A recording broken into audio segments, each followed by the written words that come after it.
आज हम बात करने जा रहे हैं use of this and that, these and those.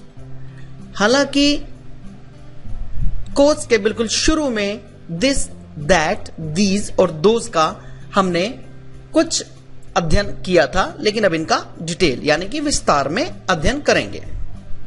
This का प्रयोग क्लोजर ऑब्जेक्ट यानी कि नजदीक की वस्तुओं के लिए होता है। इसके ठीक विपरीत दैट का प्रयोग जो ऑब्जेक्ट, जो वस्तुएं हमसे दूर हों, उसके लिए प्रयोग होता है। दिस का प्रयोग वर्तमान बातचीत के लिए होता है, यानी कि for present talking, present talking के लिए दिस का प्रयोग होता है।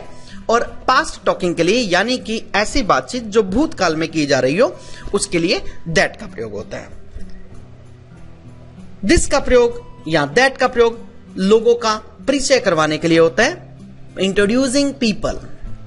टेलीफोनिक कन्वर्सेशन में भी इसका प्रयोग होता है। और टॉकिंग अबाउट आइडियाज यानी कि किसी भी आइडिया के बारे में बात करते टाइम, किसी भी विचार के बारे में जब हम कोई बातचीत करते हैं तो उसके लिए भी हमारे पास इसका प्रयोग होता है। अब इसको उदाहरण की सहायता से समझते हैं। दिस का प्रयोग क्लोजर ऑब्जेक्ट के लिए और दैट का प्रयोग अवे ऑब्जेक्ट के लिए, फार अवे ऑब्जेक्ट के लिए दैट का प्रयोग कैसे होगा। स्कूल गोइंग बॉय हमारा जो कैरेक्टर है वो अपने नजदीक पड़ी एक बॉल को देखकर कहता है दिस इज द बॉल। और वही कैरेक्टर हमारा जब अपने से दूर पड़ी बॉल, जो कि आप तीर के निशान से देख रहे हैं, जो कि उससे दूर पड़ी है इस समय राइट हैंड साइड में देखकर, राइट हैंड साइड से हमारा कैरेक्टर देखकर कहता है कि दैट इज द बॉल, यानी कि वही ऑब्जेक्ट जो नजदीक था उसके लिए हमारे पास यूज हुआ दिस इज द बॉल। वही ऑब्जेक्ट जो हमसे दूर है उसके लिए प्रयोग हुआ दैट इज अ बॉल। इसी प्रकार से वर्तमान की टॉकिंग के लिए दिस और पास्ट की टॉकिंग के लिए दैट। 3 मार्च 2016 को हमारा स्कूल गोइंग बॉय, हमारा कैरेक्टर बोलता है इस पार्टी के बारे में, this is the great party, I hope you are having a good time. अगले दिन यानी कि 4 मार्च 2016 को हमारा वही ऑब्जेक्ट इसी पार्टी के बारे में जब बात करता है तो बोलता है that was a fantastic party last night. Means कि यहां पर पास्ट टॉकिंग की गई, पास्ट के बारे में बात की गई। दिस और दैट का प्रयोग लोगों का परिचय करवाने के लिए। हमारा स्कूल गोइंग बॉय दूसरे कैरेक्टर से परिचय करवाता है। एक कैरेक्टर का नाम राम, हमारे स्कूल गोइंग बॉय इस कैरेक्टर का नाम विजय, और राइट हैंड साइड पर जो कैरेक्टर है उसका नाम सीता।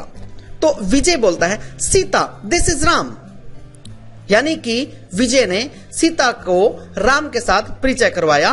और उसके बाद सीता बोली इज दैट राम, अच्छा क्या ये राम है, आई नो हिज सिस्टर, मैं इसकी सिस्टर को यानी इसकी बहन को जानती हूं।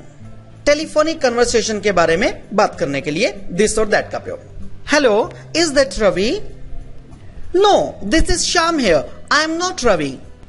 आइडियाज के बारे में बात करने के लिए दिस और दैट का प्रयोग।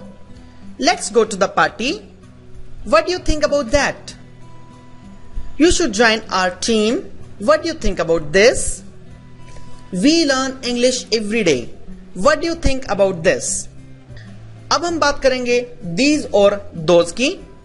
जैसा कि मैंने आपको पहले बताया कि जो भी वस्तु हमारे नजदीक हो, यानी कि जब भी हमारे पास एक से ज्यादा वस्तुएं हमारे नजदीक हो, उसके लिए दीज का प्रयोग होगा। और अगर जो एक वस्तु हमारे नजदीक हो उसके लिए दिस का प्रयोग होगा। ठीक, सिंपली नजदीक पड़ी एक से ज्यादा वस्तुओं की बात करने के लिए हम दीज का प्रयोग करेंगे। चित्र में देखिएगा, दीज आर बॉल्स, हमारा वही कैरेक्टर बोलता है दीज आर बॉल्स, और उसके नजदीक 3 बॉल्स पड़ी हुई हैं। दूर पड़ी वस्तुओं की बात करने के लिए दोज का प्रयोग होता है, जैसे दोज आर बॉल्स। दिस और दैट के लिए दोबारा से तीनों कैरेक्टर राम, विजय और सीता। सीता इज आस्किंग, सीता पूछती है is Ram your friend, is this your mobile, are these your bags. इस प्रकार से हम दीज और दोज का प्रयोग करते हैं।